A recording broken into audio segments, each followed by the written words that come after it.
Guys, as you see there, we still have our original target. That was giving us a little bit of issue when it came to auto alignment.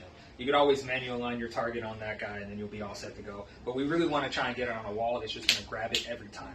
So what I have here is another one of the basic shooter targets. I placed some tape on the back corners of the target.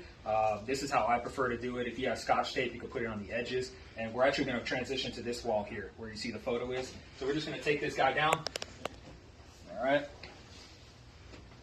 Take our target, smack it right there on the wall. Get that guy as flush as you can, and now we're going to rotate the phone here. Of course, let's get her on. I'm going to go through the prompts for basic shooter and get that camera activated, and we'll see right here, I'm going to zoom out a bit, that the target is grabbing automatically. So just like that, that's what we really want to see, so we don't have to manually align anything. Just going to hit next, and you can see that it's lined up right there, and we're ready to shoot.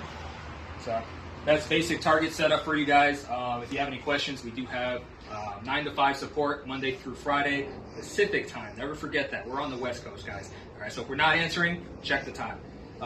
It's chat, email, and phone. Reach out to us if you need help. We're here for you.